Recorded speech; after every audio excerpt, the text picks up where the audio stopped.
Production of deadly microbes to control or slow the growth of the Earth's population. AIDS is only one result of these plans.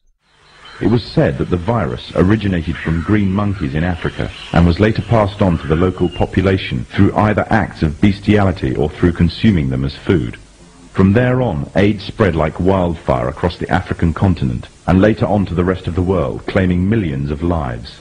However, the story was just a smokescreen.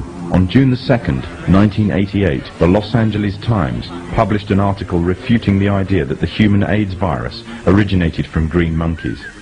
It uncovered evidence that the DNA composition of AIDS was totally inconsistent with that of green monkeys. In fact, it could be proven that the AIDS virus could not be found anywhere in nature and could only have ever survived in the human biological system. If the virus did not exist anywhere in nature, the question is raised as to where exactly the virus all of a sudden stemmed from. On July the 4th, 1984, the New Delhi newspaper in India called The Patriot published an article making the first detailed charges of AIDS as being a counter-biological warfare agent. An anonymous American anthropologist was quoted claiming that AIDS was genetically engineered at the U.S. Army's Biological Warfare Laboratory at Fort Detrick near Frederick, Maryland. On October the 26th, 1986, the Sunday Express became the first Western newspaper to run a front-page story confirming the findings of the Indian and Soviet newspapers entitled AIDS Made in Lab Shop. The outbreak of AIDS has been linked to vaccine programs around the world. The internationally respected London Times newspaper published an article at the front page story on May the 11th, 1987 entitled Smallpox Vaccine Triggered AIDS. The article establishes a direct correlation between the smallpox vaccine administered by the World Health Organization to an estimated 50 to 70 million people in different Central African countries and the subsequent outbreaks of AIDS in those regions. The World Health Organization is the medical wing of the United Nations. The evidence suggests that AIDS is a genetically engineered virus spread through vaccination programs in third world countries, germ warfare against the innocent and the weak, aimed at eliminating an entire populace off the face of the earth.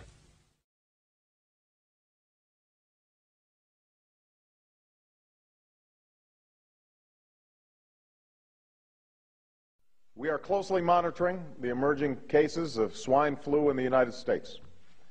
And this is obviously a cause for concern and requires a heightened state of alert. The president now declaring the H1N1 outbreak a national emergency. The White House says the president signed this proclamation last night. It will allow medical officials to bypass certain federal requirements. Some officials describe this move as being similar to a declaration ahead of a hurricane.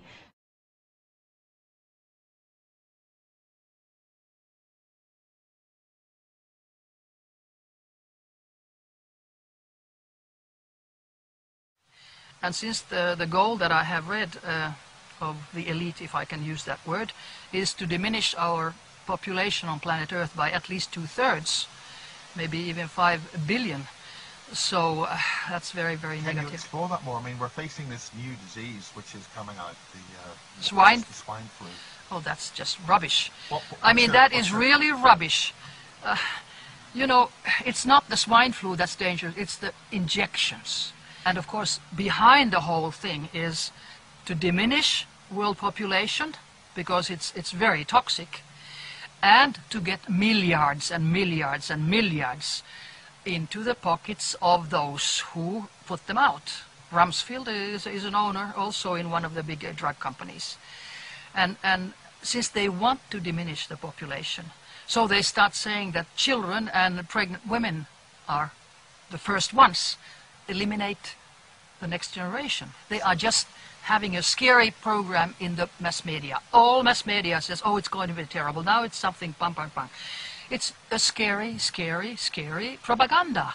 And people get scared because they don't know. So what's the ultimate strategy, do you think, that's happening with this? What's their target? What's their intent? The target is to get rid of so many people as possible and to get as much money for them as possible. Pour moi, l'enjeu là, c'est d'empêcher que cette campagne de vaccination se fasse. Parce que je n'ai pas envie que mon voisin, petit vieux, mal informé et que tout ça dépasse, se fasse potentiellement empoisonner par ces vaccins, ni les enfants de ma voisine. Ce qui est en train de se jouer, je vais être cruel, Jean-Jacques Brien, je vais être violent, pardonnez-moi. Non. Amour. Souvenez-vous, il y a 70 ans, les conducteurs de train de la SNCF, eux aussi, ils étaient réquisitionnés. Et ils ont conduit leur train. De tous les pays de l'Europe nazie, des trains entiers roulent vers la mort. Et j'entends bien le message. 70 ans, C'est un peu... mais oui, c'est violent, je vous avais prévenu. Violent. Mais réfléchissez bien à ça, c'est pas tellement à vous que je suis en train de m'adresser, vous Non, le j'entends savez bien, très bien, j'entends bien. mais je m'adresse aussi à beaucoup d'élus qui n'ont pas conscience de ce qui est en train de se passer. Parce que ce qui est en train de se passer, c'est pas une simple opération vaccinale. Ce nouveau vaccin anti-H1N1 a été créé en un temps record, du jamais vu dans toute l'histoire de la vaccination. Je n'ai pas envie de jouer dans cette manipulation-là. Et non seulement je n'ai pas envie de jouer, mais il est très clair qu'avec une quantité de personnes ici en France, nous agissons et nous allons continuer à agir, non pas pour voir ce qui se passe, mais pour empêcher.